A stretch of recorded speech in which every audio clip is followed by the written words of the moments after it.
नमस्कार दोस्तों। आज की हमारी कहानी है बुढ़ापा अंत नहीं। अरे बाबूजी, इस महीने के पेंशन के पैसे अभी तक आपने नहीं निकाले क्या? आपको याद नहीं क्या, पेंशन मिले हुए भी एक हफ्ता हो गया। आज 15 तारीख है, जबकि पेंशन के पैसे तो लगभग 3 या 4 तारीख तक आ ही जाते हैं। तो इस बार आप पैसे हमें देना नहीं चाहते या पैसे निकलवा कर अपने पास रख लिए हैं? गुस्से में तिल मिलाती हुई किशोर जी की बहू रीना बोली। तभी अपने ऑफिस जाने के लिए चाय नाश्ता करके तैयार होकर किशोर जी का बेटा साहिल घर से निकलते हुए बोला, बाबूजी, मुझे मकान की किस्त भरनी है और मेरा पेमेंट अभी तक आया नहीं है। क्या आपने अपने पेंशन के पैसे बैंक से निकलवा लिए हैं? अगर आपके पास कुछ पैसे हो तो उनमें से थोड़े से पैसे मुझे दे दीजिए ना, क्योंकि कुछ दिनों बाद हमारे ऑफिस की तरफ से सभी लोग फैमिली टूर पर जाने वाले हैं। मुझे वहां पर भी पैसों की ज़रूरत पड़ने वाली है। किशोर बाबू को लगा साहिल उन्हें भी अपने साथ लेकर जाएगा, तो उन्होंने कहा, बेटा, मेरी तबीयत ठीक नहीं लग रही थी, इसलिए मैंने अपनी पेंशन के पैसे नहीं निकाले। तुम कहते हो तो ठीक है, तुम मुझे बैंक लेकर चलो, मैं तुम्हें पैसे निकलवा कर दे दूंगा। तुम घर की किस्त भर देना और मैं ऑटो से घर आ जाऊंगा। तभी रीना अपनी चिकनी चुपड़ी बातों में मिश्री घोलते हुए बोली, अरे नहीं बाबूजी, आप ऑटो से क्यों आएंगे? मैं स्कूटी लेकर चलती हूँ ना, मैं आपको स्कूटी पर बैठाकर घर वापस ले आऊंगी। सभी को रीना के विचार अच्छे लगे तो किशोर जी ने भी हाँ में सिर हिला दिया और वे तीनों चले गए। किशोर बाबू ने जैसे ही बैंक से पैसे निकलवाए, साहिल ने उन रुपयों को अपने बैग में रखा और निकल गया अपने ऑफिस जाने के लिए। रीना ने किशोर जी से कहा, बाबूजी, मेरे एक सहेली का फ़ोन आया था। उसकी तबीयत बहुत ज़्यादा ख़राब है, इसलिए मुझे अभी के अभी वहाँ जाने के लिए निकलना होगा। किशोर बाबू हाँ कहेंगे या ना, उनका जवाब सुने बिना ही बहू रीना ने अपनी स्कूटी स्टार्ट की और अपने ससुर के सामने से फूर करके निकल गई। किशोर बाबू बहू को जाते हुए ठगे से देखते रहे। उन्हें समझ नहीं आ रहा था कि वे अपने बच्चों के इस प्रकार के व्यवहार के लिए हंसे, अफसोस जताए या रोए। जब उन दोनों को अपने पिता से पैसे चाहिए थे तो बेटा उन्हें सम्मान के साथ अपनी कार में बैठाकर लाया था, लेकिन पैसे एक हाथ से दूसरे हाथ में जाते ही उनके तेवर ही बदल गए। पैसे उनके हाथ लगते ही उन्हें बेसहारा सड़क पर छोड़कर अपना उल्लू सीधा कर लिया।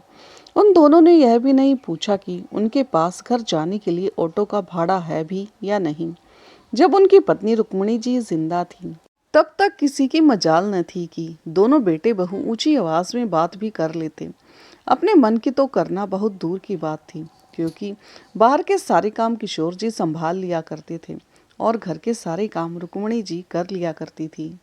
इसलिए बहू रुक्मिणी जी को कुछ भी नहीं कह पाती थी, क्योंकि रीना बहू को मालूम था अगर रुक्मिणी जी से किसी बात पर बहस कर ली तो घर के सारे काम या तो उसे करने पड़ेंगे या उसी काम को करने के लिए नौकरानी लगानी पड़ेगी, जिसके लिए उसे पैसे देने होंगे। इसलिए वह रुक्मिणी जी से कोई बहस नहीं करना चाहती थी। लेकिन जैसे ही रुक्मिणी जी की तबीयत खराब होने लगी, बहू तो बहू, बेटा भी रुक्मिणी जी के साथ सीधे मुंह से बात तक नहीं करता था। वह तो किशोर जी के पेंशन के पैसे आते रहते थे, इसलिए उन्होंने रुक्मिणी जी का इलाज भी करवाया। लेकिन कुदरत को तो कुछ और ही मंजूर था।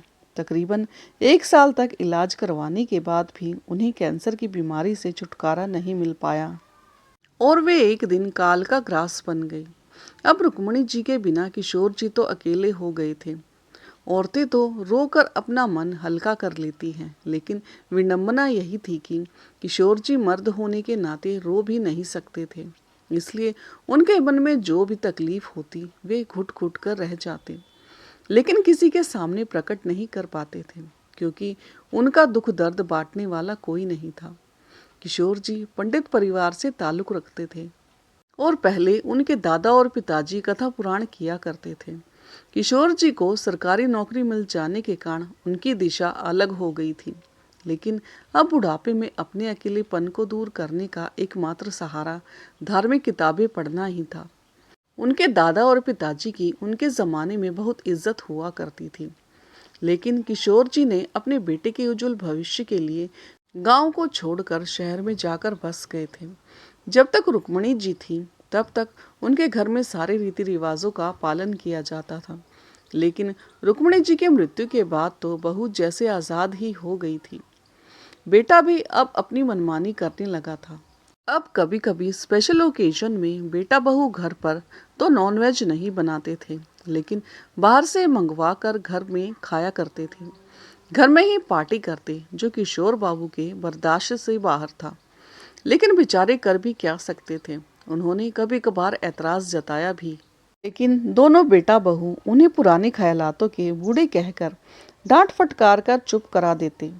जिस दिन बेटे बहू नॉनवेज खाते, उस दिन किशोर जी घर में पानी तक नहीं पीते थे। अब उनका मन घर गृहस्थी और बेटे बहू सभी से ऊब चुका था। इसलिए उन्होंने धार्मिक किताबों को ही अपने जीवन जीने का एकमात्र सहारा मानकर उन्हीं में खोए रहते। बेटे बहू ने भी उन्हें कबाड़ की वस्तु की तरह इग्नोर करना शुरू कर दिया। उन्हें अपने पिता की याद तब आती जब उनके पेंशन के पैसे निकलवाने होते। पहले तो वे दोनों उन्हें बड़े मान मनोहर के साथ बैंक लेकर जाते और घर वापस लाते। लेकिन अब वे उन्हें ऑर्डर देते कि पापा, आज पेंशन के पैसे निकलवाने हैं, इसलिए जल्दी से तैयार हो जाइएगा। फिर कुछ दिनों बाद उन्हें ऐसा लगा कि इस बूढ़े के पास बार बार जाना अच्छा नहीं लगता, तो क्यों ना उनका अकाउंट अपने अकाउंट से जुड़वा लिया जाए। साहिल ने किशोर जी से कहा, बाबूजी, अब आप बूढ़े हो चले हैं, आप बैंक जाकर कहाँ धक्का मुक्की खाते रहेंगे। इसलिए ऐसा कीजिए, इस पेपर पर साइन कर दीजिए, फिर आपको बैंक जाने की जरूरत नहीं पड़ेगी, बल्कि मैं ही आपके पैसे निकाल कर ले आया करूंगा। किशोर जी अपने बेटे बहू की चालाकी को अच्छी तरह से समझ रहे थे, लेकिन उन्हें अब सांसारिक मोह माया में कोई दिलचस्पी न थी। इसलिए उन्होंने उस पेपर पर बिना कोई प्रश्न किए साइन कर दिए। अब तो साहिल के दोनों हाथों में लड्डू थे। उसे अब अपने पिता के दुख सुख से कोई लेना देना ही नहीं रह गया था। उसका उल्लू जो सीधा हो गया था। अब किशोर जी का पूरा पेंशन का पैसा साहिल के हाथों में आने लगा, तो रीना ने साहिल के कान भरने शुरू कर दिए। उसने उससे कहा, आप बाबूजी को बहला फुसला कर गाँव की जमीनों और घर को भी बेच सारे रुपए अपने कब्जे में ले लो, ताकि हमें बाद में बाबूजी की कोई ज़रूरत नहीं पड़ेगी। चाहे वे हमारे पास रहें या फिर जाएं, हमें उनसे कोई लेना देना नहीं रहेगा। साहिल को भी रीना की बातें सही लगी। उसने अपने पिता से कहा, बाबूजी, मुझे आपसे बहुत ज़रूरी बात करनी है। किशोर जी बोले, हाँ बेटा, कहो ना, क्या कहना चाहते हो। बाबूजी, वो मैं कह रहा था कि हम सब तो अब शहर में रहते हैं और गांव में अब कोई नहीं रहता, इसलिए न ही घर की देखभाल हो पाती है और ना ही खेत की। अगर हम कई कई दिनों तक गांव नहीं गए, तो कहीं गांव के लोग जो हमारे खेतों में काम करते हैं, कहीं वे लोग कब्जा न कर लें, और जो लोग हमारे घर की देखभाल के लिए हमारे घर में रह रहे हैं, वे लोग भी हमारे घर पर कब्जा न कर लें। देखिए बाबूजी, आजकल का ज़माना बहुत ख़राब है। आपकी तबीयत भी कभी नरम तो कभी गर्म चलती ही रहती है। इसलिए मैं सोच रहा हूँ, वहाँ की सारी ज़मीन जायदाद और घर को बेचकर क्यों ना यहीं शहर में एक बड़ा सा घर ले लेते हैं और उसे किराए पर दे देंगे, ताकि हर महीने हमें किराए के पैसे पेंशन के रूप में मिलते रहेंगे, जिन पैसों से आप अपने लिए दवाइयाँ, गोली और इलाज करवा सकते हैं, क्योंकि आपके पेंशन के पैसे तो घर खर्च में ही चले जाते हैं। किशोर जी बोले, बेटा, मेरे जीते जी मैं अपनी पुश्तैनी संपत्ति को नहीं बेचूंगा। मेरे बाद भले ही तुम बेचो या तुम्हें जैसा लगता है वैसा करना, लेकिन मैं अभी नहीं बेचूंगा। अपने पिता की बातें सुनकर साहिल वहां से चुपचाप चला गया, लेकिन रीना के खुरापाती दिमाग में बहुत कुछ चलने लगा कि बाबूजी से वह जमीन जायदाद कैसे हड़पी जाए। उसने तिगड़म लगाया। वह रोज रोज किशोर जी के लिए समय पर चाय, नाश्ता, खाना और दवाई, सभी चीज़ों की सारी व्यवस्था करने लगी। लेकिन जब जब वह उन्हें खिलाती पिलाती, बस उनके पास अपना दुखड़ा लेकर बैठ जाती। कहती कि देखिए ना बाबूजी, आजकल शहर में रहना खाना कितना मुश्किल हो गया है। यहाँ तो पानी को भी खरीद कर पीना पड़ता है, और वहाँ गांव में हमारी कितनी ज़मीन है, कितना बड़ा घर है, लेकिन बेकार ही दूसरे लोग उसका प्रयोग कर रहे हैं। पता नहीं आपके बाद हमें वहाँ कोई पहचानेगा भी या नहीं, फिर हमें तो वहाँ का कुछ भी नहीं मिल पाएगा। वे लोग तो उसमें अपना कब्जा जमा कर ही बैठ जाएंगे। आप खुद ही सोचिए ना बाबूजी, आपके पास इतना कुछ रहने के बाद भी आपका बेटा कितनी परेशानियों का सामना कर रहा है। किशोर जी रोज रोज बहू की इमोशनल बातें सुनकर परेशान हो गए थे। अब उन्हें भी लगने लगा था कि वास्तव में उनकी कितनी जिंदगी बची है। पता नहीं, समय रहते ही गांव की सारी संपत्ति बेटे के नाम कर देता हूँ। आज नहीं तो कल बेटे को तो देना ही है। किशोर जी ने आखिरकार एक दिन अपनी सारी संपत्ति अपने बेटे के नाम पर कर दी। आखिरकार वही हुआ जो दोनों चाहते थे। अब रीना और साहिल बहुत खुश थे। रीना ने शुरू के दिनों तक तो किशोर जी को समय पर चाय नाश्ता दिया, लेकिन धीरे धीरे उसके तेवर बदलने लगे। अब वह किशोर जी को बात बात पर टोक देती। किशोर जी ने एक दिन पानी मांगा तो उसने कह दिया, बाबूजी, घर में मेरे और भी बहुत से काम होते हैं, आप खुद जाकर पानी पी लिया कीजिए। अब किशोर जी ने पानी लेकर पी लिया तो कहने लगी, बाबूजी, अब वह गिलास साफ करके कौन रखेगा? मैं आप लोगों की नौकरानी हूँ क्या, जो दिन रात काम करती रहूं? जैसे ही एक दिन किशोर जी बाथरूम में नहाकर आए तो डोरमेट पर उन्होंने अपने पैर पोंछ दिए और रीना को पोछा लगाए करीबन 1 घंटा ही मुश्किल से हुआ था। रीना बोली, बाबूजी, मैंने अभी अभी पोछा लगाया है और आपने सारा फर्श गंदा कर दिया। नौकरी तो सरकारी करते थे, लेकिन दिमाग गांव वाला ही रह गया। हाँ, रहेगा भी क्यों नहीं। गांव में गोबर मिट्टी के अलावा आप लोग और जानते भी क्या थे, जो इतने साफ सुथरे फर्श को साफ रखेंगे। किशोर जी ने मन में सोचा, रीना बहू को पोछा लगाए 1 घंटा हो गया है, मेरे पैर भी गीले नहीं हैं जो निशान छोड़ देंगे। फिर यह फर्श कैसे गंदा हो गया? लेकिन उन्होंने उस समय कुछ नहीं कहा। अब बारी आई खाना खाने की तो रीना बोली, बाबूजी, क्या आपके गांव वाले घर में डाइनिंग टेबल था, जो रोज रोज डाइनिंग टेबल पर बैठकर खाना खाते हो? गांव में तो शायद ढंग की चटाई नसीब भी नहीं होती होगी, और शौक तो ऐसे पाल रखे हैं, पूछो मत। इतनी महंगी डाइनिंग टेबल पर बैठकर खाना खाने की। रीना अब किशोर जी के हर एक काम के लिए टोक देती। किशोर जी समझ रहे थे कि अब उनके हाथ से सारा धन दौलत बेटे के नाम पर जो हो गया है, इसलिए बेटे बहू के तेवर बदल गए हैं। रुक्मणी जी के चले जाने से वे तो पहले ही टूट चुके थे। अब बेटे बहू के ऐसे रूखे व्यवहार के कारण वे बीमार रहने लगे थे। रीना ने देखा अब यह बूढ़ा किसी काम का नहीं रह गया, तो उसने उन्हें अपने बगीचे में बागवानी का काम करने में लगा दिया। बगीचे में काम कर बाहर की हवा पाकर किशोर जी का मन थोड़ा खुश रहने लगा, और देखते ही देखते उनके बगीचे में एक से एक बढ़कर फूल खिलने लगे।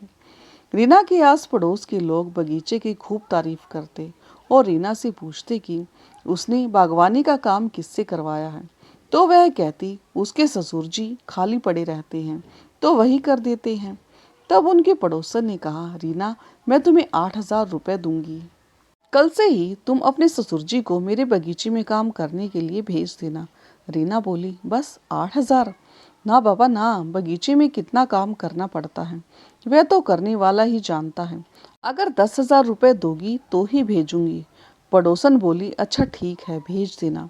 रीना ने उनसे 10,000 रुपये ले लिए और अपने ससुर जी को उनके घर बागवानी का काम करने के लिए भेज दिया। किशोर जी ने सोचा, जैसे अपने घर में काम कर रहा हूँ, ऐसे ही पड़ोस में करने में क्या फर्क पड़ता है। वे पूरे 1 सप्ताह तक उनके बगीचे में काम करते रहे, तब जाकर उनका बगीचा हरा भरा हो पाया। अब तो किशोर जी की बागवानी की चर्चा आसपास के सभी लोगों के घरों में होने लगी, और रीना सबके घरों से पैसे बढ़ाकर कहीं से 8,000 तो कहीं से 10,000 ले लेती और किशोर जी को उनके घर बागवानी का काम करने के लिए भेज देती। लेकिन वह पैसे लेने वाली बात किशोर जी को नहीं बताती थी। रीना ने एडवांस में 4 घरों से पैसे ले लिए थे और किशोर जी को उनके घर का काम करने जाने के लिए कह दिया था। लेकिन अब किशोर जी ने साफ साफ मना कर दिया कि बहू, मैं किसी के घर काम करने नहीं जा पाऊंगा, क्योंकि अब मुझे मेरी तबीयत ठीक नहीं लग रही है। मुझे रोज ही बुखार रहता है। मैं रोज दवाइयाँ खाकर काम पर चला जाता था, लेकिन अब मुझसे बर्दाश्त नहीं हो पा रहा है। रीना अपने ससुर की बातें सुनकर आग बबूला हो गई। उसने चिमटा गर्म किया और बोली, बूढ़े, काम पर जाएगा या नहीं? बोल, वरना इस गर्म चिमटे से मार मार कर तेरी चमड़ी उधेड़ दूंगी। लेकिन किशोर जी की तबीयत कुछ ज़्यादा ही खराब लग रही थी, इसलिए उन्होंने नहीं कह दिया। फिर क्या था, रीना ने गुस्से में किशोर जी को गर्म चिमटे से चटाचट मारना शुरू कर दिया। किशोर जी कराहते रह गए और रीना गुस्से में बड़बड़ाती हुई बोली, बुढ़े, मैंने 4 घरों से एडवांस में पैसे ले लिए हैं और अगर तूने काम नहीं किया तो मुझे उनके पैसे वापस करने पड़ेंगे। बहू की बातें सुनकर किशोर जी दंग रह गए। मतलब बहू मुझे पैसों के लिए जबरदस्ती लोगों के घर बगीचे में काम करने भेज देती थी और मैं सोचता था कि बहू उनकी मदद कर रही है। अब किशोर जी को अपनी बहू की करतूत पर घिन आने लगी थी। एक तो मार का अपमान वे सहन नहीं कर पा रहे थे। उन्होंने रोते हुए अपने कुछ कपड़े, कुछ जरूरी पेपर एक पोटली में बांधे और बिना किसी को बताए घर से निकल ही रहे थे कि उसी समय उनका बेटा अपने दफ्तर से घर वापस आ रहा था। अपने घर के मेन गेट पर दोनों बाप बेटों की मुलाकात हुई, लेकिन साहिल ने एक बार भी नहीं पूछा कि बाबूजी आप कहाँ जा रहे हैं, और ना ही किशोर जी ने उन्हें बताया कि वे कहाँ जा रहे हैं। उस दिन साहिल की ऑफिस में किसी ने साहिल को रिश्वत लेते हुए वीडियो बना लिया और वह वीडियो उसने साहिल को भेज दिया और अब वह उसे ब्लैकमेल कर रहा था कि अगर वह जितना कहेगा उतना पैसा नहीं दिया तो वह उस वीडियो को उसके बॉस को दिखा देगा, जिससे वह नौकरी से हाथ भी धो सकता है। ऐसा कौन कर सकता है, साहिल नहीं जानता था, इसलिए वह बहुत परेशान था। वह जैसे ही अपने कमरे में गया, धड़ाम से बिस्तर पर निढाल सा लेट गया। उधर रीना मन ही मन खुश हो रही थी कि बुढ़े से हमेशा हमेशा के लिए पीछा छूटा। साहिल ने उस दिन रीना को कुछ नहीं बताया। दूसरे दिन जब वह ऑफिस गया तो उसे फिर से वही अनजान नंबर से फोन आया और उसने साहिल से 1 लाख रुपए मांगे। तो साहिल ने सोचा 1 लाख रुपए की ही तो बात है, उसे देकर उसका मुंह बंद कर देता हूँ। उसने दूसरे दिन उसे 1 लाख रुपए दे दिए, लेकिन अब वह अनजान व्यक्ति हर 10 दिन बाद कभी 50,000 तो कभी 60,000 रुपए की डिमांड करता। साहिल अपने घर से जो कि रीना लोगों के घरों से बागवानी के पैसे किशोर जी से काम करवा कर लिए थे, सारे पैसे उस अनजान आदमी को दे दिए। धीरे धीरे साहिल और रीना में लड़ाइयाँ होने लगी। वे दोनों एक दूसरे पर चोरी का इल्जाम लगाने लगे और वे कंगाल हो गए। उधर किशोर जी की बीमारी के कारण वह बहुत ही कमजोर हो गए थे। वह दर बदर भटकते रहते थे। एक दिन वह मंदिर के सामने दरवाजे पर जाकर बेहोश हो गए।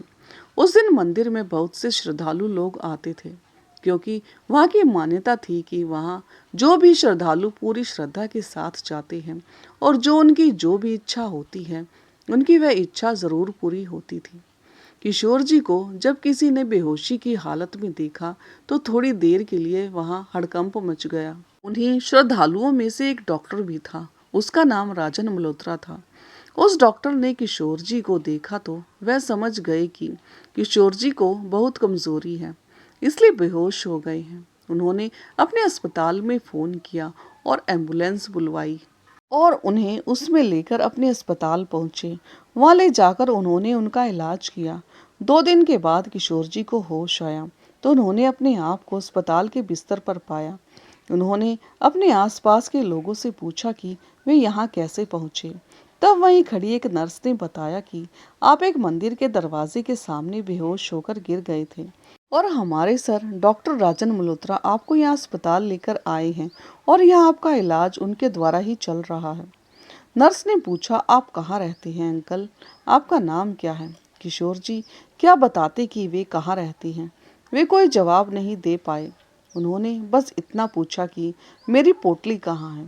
तभी नर्स ने उंगली का इशारा करके बताया कि आपकी पोटली वहाँ सुरक्षित रखी हुई है और सारा सामान भी सुरक्षित है। किशोर जी ने नर्स से डॉक्टर साहब से मिलने की इच्छा जताई तो नर्स ने डॉक्टर के कैबिन तक उन्हें पहुंचा दिया। किशोर जी डॉक्टर के पैरों में जाकर गिर गए। तभी डॉक्टर राजन उन्हें उठाते हुए बोले, अरे अंकल जी, आप यह क्या कर रहे हैं? आप तो मेरे पिता समान हैं और आप मेरे पैर छूकर मुझे पाप का भागीदार बना रहे हैं। किशोर जी बोले, तुम्हारा बहुत बहुत धन्यवाद बेटा, जो मुझ बुढ़े की जान बचाई। बेटा, मेरे पास तो तुम्हें देने के लिए कुछ भी नहीं है, लेकिन मैं तुमसे वादा करता हूँ कि मैं कहीं मजदूरी करके पैसे जमा करके आपकी फीस और दवाइयों के पैसे ज़रूर दूंगा।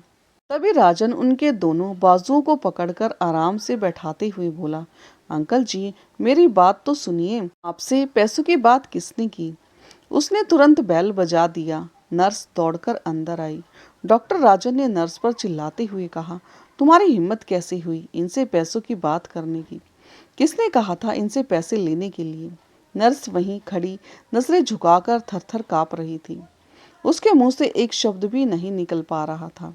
तभी किशोर जी अपनी जगह से उठे और डॉक्टर के पास जाकर उन्हें शांत करते हुए बोले, बेटा इन्होंने मुझसे पैसे के बारे में कुछ नहीं कहा। वह तो मैं ही आपसे कह रहा था। इतना तो मुझे भी पता है ना कि अस्पताल का बिल कितना होता है। किशोर जी की बातें सुनकर राजन थोड़ा शांत हुआ और नर्स को वहां से जाने के लिए कह दिया और किशोर जी से माफी मांगने लगा और बोला, किशोर अंकल आप मेरे पिता समान हैं और जैसे ही आपने पैसे की बात की ना तो मुझे लगा उस नर्स ने आपसे पैसे के लिए कुछ कहा होगा। किशोर जी आश्चर्य से डॉक्टर की तरफ देखने लगे और बोले, बेटा तुम मुझे कैसे जानती हो? मैंने तो अभी तक किसी को अपना नाम भी नहीं बताया। फिर तुमने कैसे जाना कि मेरा नाम किशोर है? तभी राजन मुस्कुराता हुआ बोला, अंकल जी आप ही वही फरिश्ता हो जिनकी वजह से आज मैं यहाँ कुर्सी पर बैठा हूँ और आज मैं इस मुकाम को हासिल कर पाया हूँ। किशोर जी बोले, मैं समझा नहीं बेटा तुम कौन हो? माफ करना मैंने तुम्हें पहचाना नहीं। तभी डॉक्टर राजन ने उन्हें याद दिलाया, अंकल जी याद कीजिए जब 10वीं के बाद पढ़ाई करने के लिए जिद करता था तब मेरे पापा के पास उतने पैसे नहीं थे कि वे मुझे पढ़ा लिखा पाते, इसलिए उन्होंने मुझे घर से निकाल दिया था। मैं वहीं खड़ा खड़ा रो रहा था। मेरे पापा मुझे गालियां दे रहे थे कि हमारे पास पेट भरने के लिए तो पैसे ही नहीं हैं, तुझे कहाँ से पढ़ाएंगे? तभी आप अपनी ड्यूटी से वापस आ रहे थे और आपने मुझे वहाँ से तुरंत निकाला और 11वीं 12वीं और कॉलेज की पढ़ाई के लिए जितने पैसे चाहिए थे आपने मुझे दिए। आपकी मेहरबानी की वजह से आज मैं इतने बड़े डॉक्टर की कुर्सी पर बैठ पाया हूँ। मेरे पिताजी तो मुझे डॉक्टर बना हुआ देख ही नहीं पाए क्योंकि वे मेरे डॉक्टर बनने से पहले ही भगवान को प्यारे हो गए। लेकिन देखिए ना, भगवान ने पिता के रूप में आपको मुझे आशीर्वाद देने के लिए भेज ही दिया। कहकर वह अपनी कुर्सी से उठा और किशोर जी के पैर छूने लगा। किशोर जी को बहू द्वारा चिमटे से मारने वाली बात याद आ गई और उनकी आंखों से आंसुओं की झड़ी लग गई। उन्होंने उसे ढेर सारे आशीर्वाद दिए। राजन ने फिर पूछा, अंकल आजकल आप कहाँ रहते हैं और साहिल क्या कर रहा है? किशोर जी थोड़ा उदास होते हुए बोले, बेटा ये खुला आसमान ही मेरा घर है और साहिल अब क्या कर रहा है मुझे मालूम नहीं। किशोर जी की बातें सुनकर राजन दंग रह गया। उसने किशोर जी से पूछा, अंकल आप क्या कह रहे हैं? मुझे कुछ समझ में नहीं आ रहा। प्लीज पूरी बात विस्तार से बताइए ना, क्योंकि मुझे तो अंदाजा तो लग ही गया है कि आपके साथ कुछ ना कुछ गलत हुआ है। तभी तो आज 3 दिन हो गए साहिल ने एक बार भी आपके बारे में नहीं पूछा और ना ही आपसे मिलने आया और मंदिर में भी आप अकेले ही थे। प्लीज अंकल आपके साथ क्या हुआ है बताइए ना। तब किशोर जी ने वह सारी बातें डॉक्टर राजन को बता दी जो बेटा बहू उनके साथ किया करते थे। किशोर जी के साथ इतना बुरा बर्ताव सुनकर राजन की आंखों में आंसू आ गए। उसने उन्हें अपने घर चलने के लिए कहा तो उन्होंने कहा, नहीं बेटा अब मैं किसी के घर जाकर किसी के ऊपर बोझ नहीं बनना चाहता। जब अपने ही पराए हो जाए तो फिर किससे आस की जा सकती है। तब राजन ने उनके सामने अपने दोनों हाथ जोड़कर बोला, अंकल जी आप ऐसा मत कीजिए। जिस प्रकार हमारे हाथ की 5 उंगलियां बराबर नहीं होती, बस उसी प्रकार सभी लोग एक जैसे नहीं होते। मैं आपको यकीन दिलाता हूँ आपको हमारे घर में कोई परेशानी नहीं होगी। फिर किशोर जी थोड़ा संकोच करते हुए बोले, बेटा तुम तो मुझे अपना पिता समझकर खुशी खुशी अपने पास रख लोगे और मेरी सेवा भी कर लोगे, लेकिन क्या बहू इस बात के लिए मानेगी? तब राजन बोला, अंकल आपने अपनी बहू को अभी देखा ही कहाँ है। वह तो एक अनाथ लड़की है। वह तो हमेशा यही चाहती थी कि उसे माँ बाप के रूप में सास ससुर मिलने चाहिए, लेकिन भगवान को तो कुछ और ही मंजूर था। माँ हैं, लेकिन पापा तो मेरे डॉक्टर बनने से पहले ही इस दुनिया को अलविदा कह गए।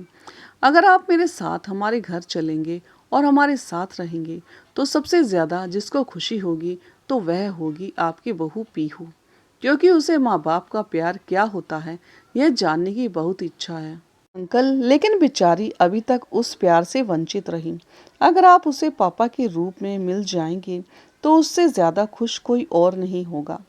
अब राजन की बातें सुनकर किशोर जी भी निश्चिंत हो गए कि उन्हें राजन के घर में पूरा मान सम्मान मिलेगा। इधर वे उसके साथ उसके घर चले गए। अब किशोर जी के घर पहुंचने से पहले ही राजन ने घर पर फोन करके पीहू को सारी बातें समझा दी थी। इधर किशोर जी को एक होटल में ले जाकर पहले बढ़िया सा खाना खिलाया, नहलाया और नया कुर्ता पैजामा पहनने के लिए दिया। किशोर जी को लग रहा था कि जैसे उनका बचपन लौट आया हो। वह राजन के परिवार वालों से मिलने के लिए बहुत ही उत्सुक थे। शाम हुई, राजन किशोर जी को अपने घर लेकर गया। किशोर जी ने देखा राजन का घर लाइटों से सजा हुआ है। दरवाजे के पास दिए जल रहे हैं और चारों तरफ अगरबत्ती की खुशबू फैली हुई है। राजन की माँ राधा जी पूजा करने बैठी हुई थी। उसी समय राजन की कार उनके घर पर जाकर रुकी। राजन के बच्चे पापा आ गए, दादू आ गए कहते हुए बाहर निकले। दोनों बच्चों ने एक अपने पापा को तो एक ने किशोर जी को पकड़ लिया और अंदर लाए। दरवाजे में पीहू आरती की थाली लिए खड़ी थी। उसने राजन और किशोर जी की आरती उतारी, उन्हें चंदन और चावल का टीका लगाया और उसके साथ साथ अपने बच्चे दीपू और राजू को भी टीका लगाया। तो बच्चे भी खुश हो गए। सभी लोगों ने घर के अंदर प्रवेश किया। किशोर जी ने जैसे ही राजन के घर के हॉल में प्रवेश किया, उन्हें ऐसा लग रहा था कि जैसे वह स्वर्ग में आ गए हों। उन्होंने हॉल को ऐसा सजाया था कि उनकी सुंदरता देखते ही बन रही थी। जब थोड़ी देर बाद राधा जी पूजा करके वे सभी को प्रसाद देने आई तो किशोर जी को कई दिनों बाद देखकर तो वह उन्हें पहचान ही नहीं पाई। फिर थोड़ी देर इधर उधर की बातें की और सभी लोग खाना खाने बैठ गए। जैसे ही वह लोग खाना खाने डाइनिंग टेबल पर बैठे, किशोर जी को अपनी बहू द्वारा कहे गए शब्द याद आ गए। उनकी आंखों से आंसू ढुलक रहे थे। तो राधा जी ने कहा, क्या हुआ भाई साहब, कुछ कमी रह गई क्या हमारी खातिरदारी में? किशोर जी बोले, नहीं बहन जी, यूं ही बस मुझे कुछ पुरानी बातें याद आ गई। राधा जी बोली, भाई साहब, बीती बातों को पीछे छोड़कर आगे बढ़ना ही जिंदगी है। अब आप बीती बातों को भूल जाइए और उनके बारे में बिल्कुल भी मत सोचिए। फिर देखिएगा आपका जीवन कैसे खुशियों से भर जाएगा। राधा जी के वे शब्द किशोर जी के लिए संजीवनी का काम कर गए। उनके बाद उन्होंने अपने बेटे बहू की उन कड़वी बातों को अपने ऊपर हावी नहीं होने दिया। अब तो किशोर जी राजन के बच्चों के साथ खेलते, मस्ती करते और बाकी समय धार्मिक किताबें पढ़ते। जात के पंडित होने के कारण वे लोगों को अच्छी अच्छी बातें बताते। अब वे पास के गार्डन में सुबह शाम जाने लगे। वहाँ धीरे धीरे उनके ढेर सारे दोस्त उन्हीं की उम्र के मिलने लगे। किशोर जी ने अपने दोस्तों को बताया कि उनके दादा और पिताजी लोगों के घरों में पूजा पाठ करवाने जाया करते थे, लेकिन सरकारी नौकरी लगने के कारण उन्हें यह काम छोड़ना पड़ा था। तब उनके दोस्तों ने कहा, तो अभी कौन सी देरी हो गई भाई, पहले नहीं तो अब चालू कर दो। फिर एक एक करके उनके दोस्तों के घरों में उन्हें कथा पूजन के लिए बुलाया जाने लगा। अब तो किशोर जी भगवान की भक्ति में इतने लीन हो गए कि उनके दोस्तों ने उन्हें भगवत कथा करने के लिए प्रोत्साहित किया। उन्होंने कहा, देखो भाई, मैंने इससे पहले कभी भगवत कथा नहीं कही है, इसलिए हम लोग पहले अपने घर से ही शुरुआत करेंगे। आप सभी लोग हमारे घर पर ही भगवत कथा सुनने के लिए आना और जहाँ मुझसे गलती होगी आप लोग मुझे बता देना ताकि मैं उसमें सुधार कर सकूं। किशोर जी के सभी दोस्तों ने उन्हें साहस दिलाया कि तुम यह काम बहुत अच्छी तरह से कर सकते हो। तो किशोर जी को भी हिम्मत आई। उन्होंने इस बारे में सबसे पहले घर की मुखिया होने के नाते राधा जी से बात की, तो वे तुरंत ही तैयार हो गई। वह पीयू से पूछा तो वह भी बहुत खुश हो गई और राजन से पूछा गया तो उसने कहा, अंकल जी, आप मुझे सामान की लिस्ट दे दीजिए, आप जो कुछ भी करेंगे सब ठीक ही करेंगे। आपने पहले कभी गलत नहीं किया तो आज भी गलत कर ही नहीं सकते। बल्कि मैं तो आपके इस फैसले से बहुत खुश हूँ। जब घर के सभी लोगों ने सहमति दे दी तो किशोर जी में भी दुगना उत्साह बढ़ गया। अब नियत तिथि में राजन के घर में ही भगवत कथा प्रारंभ की गई। राजन ने 1 सप्ताह की छुट्टी ले ली और किशोर जी के सारे दोस्त अपने परिवार और आस पड़ोस वालों के साथ उनके घर भगवत कथा सुनने आने लगे। किशोर जी जैसे जैसे कथा सुनाते, सभी लोग सच्ची श्रद्धा से उनकी कथा सुनते। देखते ही देखते उनकी कथा जितने लोगों ने सुनी, उन सभी के घरों में कुछ न कुछ शुभ कार्य अवश्य हुआ। कई लोगों के बिगड़े हुए काम बने। सभी लोगों का विश्वास किशोर जी के मुख से निकले शब्दों पर बढ़ गया, क्योंकि किशोर जी ने कभी भी गलत तरीके से पैसे नहीं कमाए थे, इसलिए उन्होंने वैसे ही शिक्षा दी। अपने पास आने वाले लोगों को भी बताया।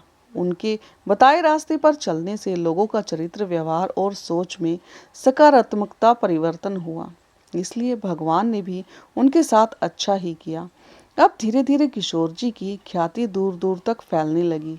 उनको इतना चढ़ावा मिलता कि वे समेट ही नहीं पाते थे, लेकिन वे उस धन को अपने लिए खर्च नहीं कर सकते थे, बल्कि उन्होंने राजन से बात करके एक एनजीओ खोल लिया, जहां जरूरतमंद बेसहारा गरीब दुखी लोगों को आश्रय दिया जाने लगा। जरूरतमंद विद्यार्थियों को पढ़ाई के लिए उनकी मदद की जाती थी। धीरे धीरे साल का आखिरी दिन आ गया।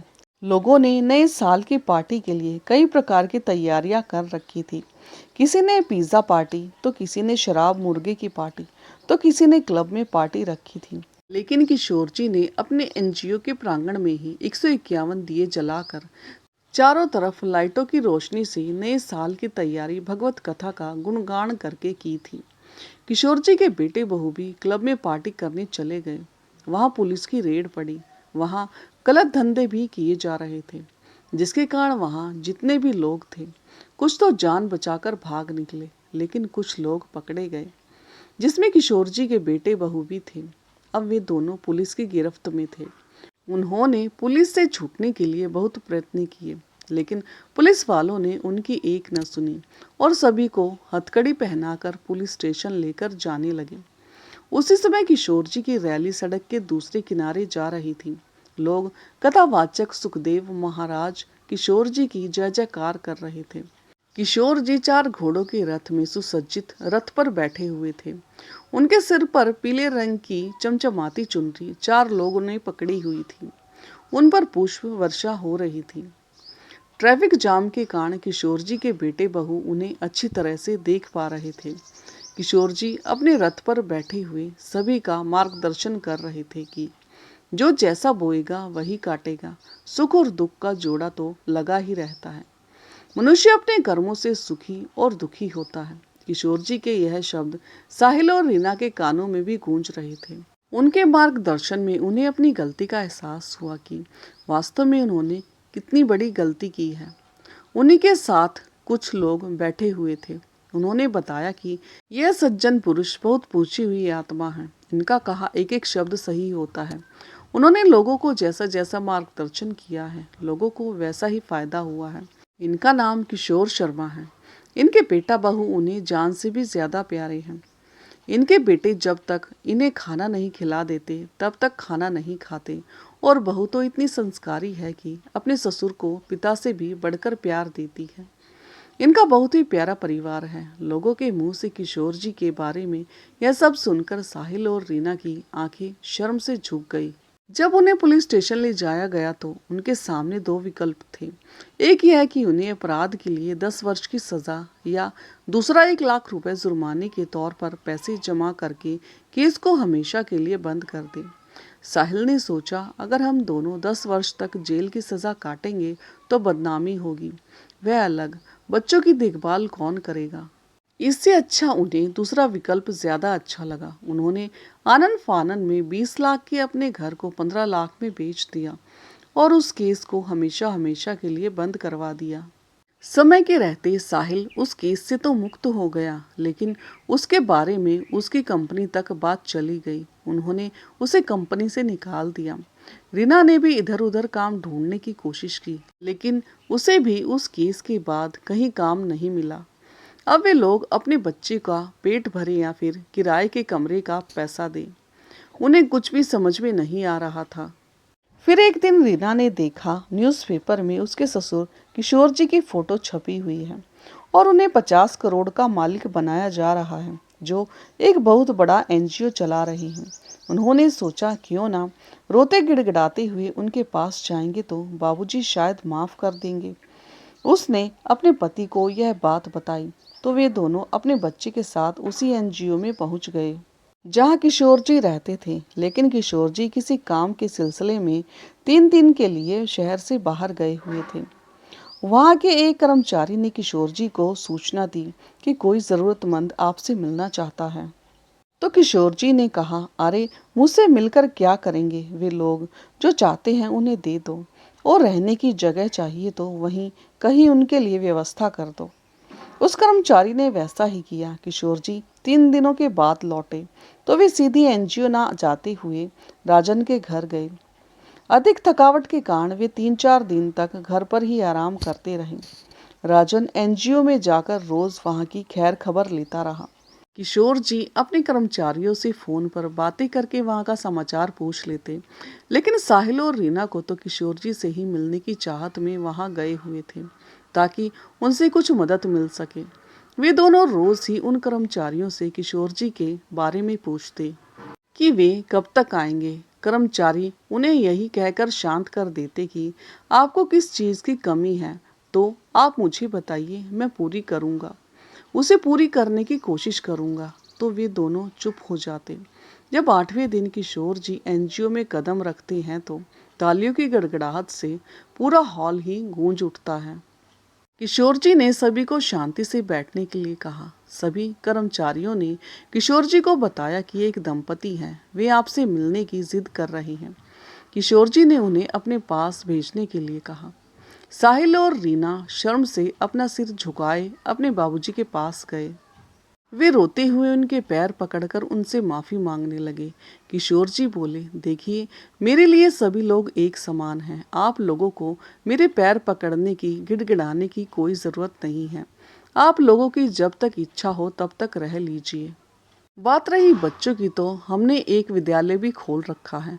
वहाँ बच्चों को मुफ्त में शिक्षा दी जाती है। आप चाहें तो उसमें अपने बच्चे को पढ़ा सकते हैं, वरना इतनी बड़ी दुनिया पड़ी है, आप लोग जा सकते हैं। अभी साहिल बोला, बाबूजी आप यह हमारे साथ कैसे अजनबियों की तरह बातें कर रहे हैं। प्लीज बाबूजी हमें माफ कर दीजिए। किशोर जी बोले, तो तुम मुझसे क्या चाहते हो। तब साहिल ने किशोर जी को उस रात हुई सारी घटना के बारे में बताया और घर बिकने के बारे में भी बताया। किशोर जी मुस्कुराए और बोले, बेटा जिसने भी यह वाक्य बनाया है गलत नहीं बनाया है। जब तुमने बबूल बोया था तो आम खाने की इच्छा कैसे कर सकते हो। इंसानियत के नाते मैं तुम्हें यहाँ रहने और खाने तक की सुविधा दे सकता हूँ और तुम्हारे बच्चे को मुफ्त में शिक्षा दिलवा सकता हूँ। इससे ज़्यादा मैं तुम्हारे लिए कुछ नहीं कर सकता। और हाँ, एक सलाह देना चाहूँगा, मुफ्त की लेना चाहो तो ले लो, वरना कोई बात नहीं। तुम दोनों यहाँ खाना खाकर बाहर से पैसे कमाकर अपने लिए आशियाना बना सकते हो। हमारे यहाँ तुम्हारे घर की तरह महंगा डाइनिंग टेबल तो नहीं है, लेकिन हाँ, ज़मीन पर बैठकर भी हम प्रेम पूर्वक पेट भरकर खाना खा सकते हैं। मानना है तो मान लेना, आगे आपकी मर्जी। कहकर किशोर जी वहां से उठे और रसोई की तरफ बढ़ गए। वहां का जायजा लेने लगे, कहीं किसी सामान की जरूरत तो नहीं। दोनों बेटे बहू किशोर जी को आत्मविश्वास के साथ घूमते फिरते देख उनका रुतबा देखकर दंग रह गए और आज पश्चाताप के अलावा उनके पास कुछ भी नहीं था। अगर आप आज किसी के साथ गलत करेंगे तो कभी ना कभी आपके साथ ज़रूर बुरा होगा। इसी प्रकार आपने किसी के साथ अच्छा किया है तो आपके साथ ज़रूर अच्छा होगा ही। इसलिए अच्छे कर्म करते रहो, फल देने वाला भगवान है। तो दोस्तों, आपको ये भावुक और प्रेरणादायक कहानी कैसी लगी और कहानी का कौन सा हिस्सा आपके दिल को छू गया, कमेंट करके ज़रूर बताएं। और हाँ, चैनल पर नए हो तो चैनल को लाइक, सब्सक्राइब और शेयर करना ना भूलें। तो मिलते हैं एक नई कहानी के साथ, तब तक के लिए धन्यवाद।